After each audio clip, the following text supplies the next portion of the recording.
Hi అండి. ఈరోజు flower vase light ఉండేలాగా దీపావళికి స్పెషల్గా తయారు చేద్దాము. దానికి ఒక పాత టవల్ ఒకటి తీసుకున్నానండి, అంటే కొంచెం రఫ్గా ఉన్నట్టు ఉండాలని. దానికి ఇలాగా రౌండ్గా 2 రౌండ్ సైజులు తీసుకొని ఈ విధంగా డ్రా చేసేసుకొని చుట్టూ ఫ్లవర్కి ఎలా వస్తుందో ఆ రౌండ్స్ వీడియోలో చూపించిన విధంగా డ్రా చేసుకోవాలండి. అలాగే మధ్యలో హోల్స్ పెట్టడం కోసం అని చెప్పేసి చిన్న చిన్న రౌండ్స్ గీసుకోవాలి. ఆ చిన్న చిన్న రౌండ్స్ కట్ చేయాలండి. నెక్స్ట్ చుట్టూతా కట్ చేయాలి. అప్పుడు ఫ్లవర్ షేప్ వచ్చేస్తుంది అన్నమాట. చాలా సింపుల్ అండి, కానీ భలే ఉంటుంది. అసలు చాలా అట్రాక్టివ్గా ఉంటుంది. ఫ్లవర్స్ అంటేనే లక్ష్మీదేవి స్వరూపాలు కదండి.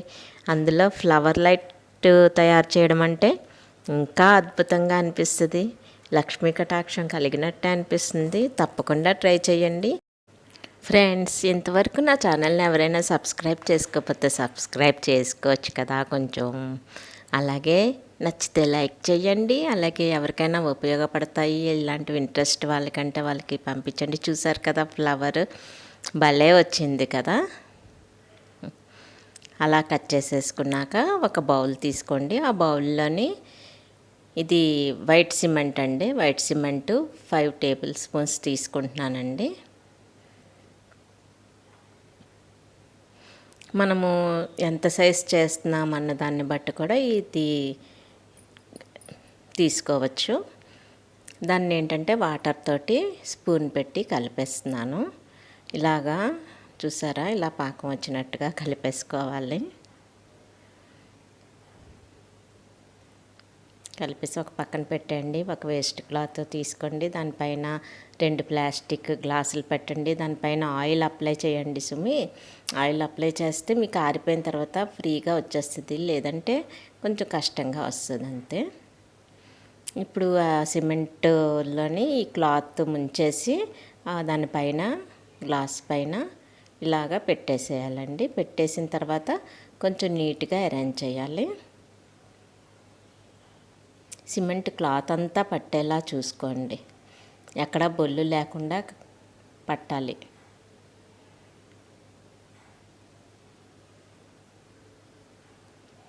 క్లాత్కి ఫుల్గా అప్లై చేసేసేయండి. చాలా సింపుల్ అండి, అస్సలు కష్టమే అనిపించదు. చాలా తేలిగ్గా చేసుకోవచ్చు. కానీ చూడడానికి ఏదో కొనుక్కొని తెచ్చుకున్నట్టే ఉంటుంది. అంత కాస్ట్లీ లుక్ వచ్చేస్తుందండి చక్కగాను. దాన్ని ఏంటంటే మనం నీట్గా అరేంజ్ చేసుకోవాలండి. ఆ కిందన మనం కట్ చేసిన రౌండ్స్ అవి ఉన్నాయి కదా, నీట్గా పక్కకి లాగి పెట్టుకొని దానిపైన మిగతా సిమెంట్ తోటి స్మూత్ చేసుకోవాలండి.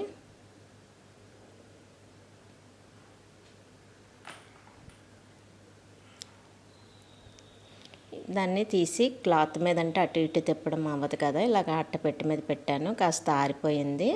దానికి ముందు గ్రీన్ అడుగున పెయింట్, ఇది ఫ్యాబ్రిక్ పెయింటింగే వేసేస్తున్నానండి. ఎనామెల్ పెయింట్స్ ఏవైనా వేసుకోవచ్చు. మన దగ్గర ఏవి ఉంటే ఏవి అవైలబుల్ ఉంటే అవి వేసుకోవచ్చు. కిందన కొద్దిగా గ్రీన్ వేస్తున్నాను. ఆ తర్వాత కింద పార్ట్ అంతాను కలర్స్ అండి. ఒకదానికి ఎల్లో, ఒకదానికి రెడ్ వేసేస్తున్నాను అన్నమాట.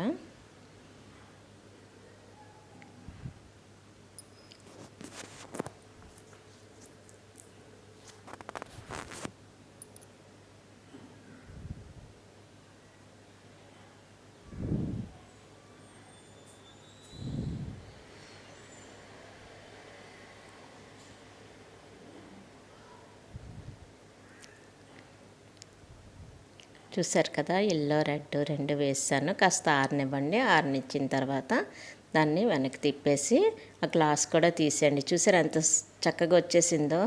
ఆయిల్ రాయడం వలన అంతలా వచ్చింది, లేకపోతే కొంచెం జాగ్రత్తగా తీయాల్సి వచ్చేది అంతే. దానికి పైన కూడా కలర్స్ అప్లై చేయండి. కలర్స్ అప్లై చేసినప్పుడు రఫ్గా ఉంటుంది కదా, లోపల వైపుకి బొల్లుగా ఉంటుంది.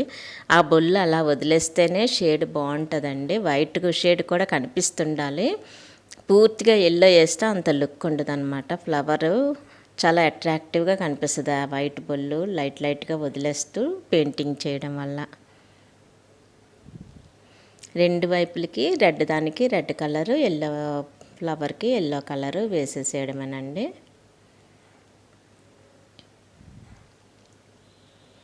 అంతే, రెడీ అయిపోయి ఆరిన తర్వాత ఇదిగోండి లైట్లు. ఇవి ఏంటంటే ఇప్పుడు వస్తున్నాయి ఇలాంటి లైట్లు, ఫ్యాన్సీ స్టోర్స్లో అమ్ముతున్నారు. ఆ 2 లైట్లు లోపల పెట్టేసేయండి. ఇదిగోండి భలే వచ్చింది కదా, సూపర్గా ఉంది. ఇదిగోండి చాలా అంటే నాకైతే భలే నచ్చేసింది. ఈ దీవాళికి చాలా మంచి స్పెషల్ అన్నమాట, స్పెషల్ అట్రాక్షన్. ఫ్రెండ్స్, మర్చిపోకుండా ఎలా ఉందో కామెంట్ సెక్షన్లో చెప్పండి. అలాగే లైక్ చేయండి. అలాగే సబ్స్క్రైబ్ చేసుకోకపోతే సబ్స్క్రైబ్ చేసుకోండి. మరో మంచి వీడియోతో మళ్ళీ కలుద్దాము. Bye bye.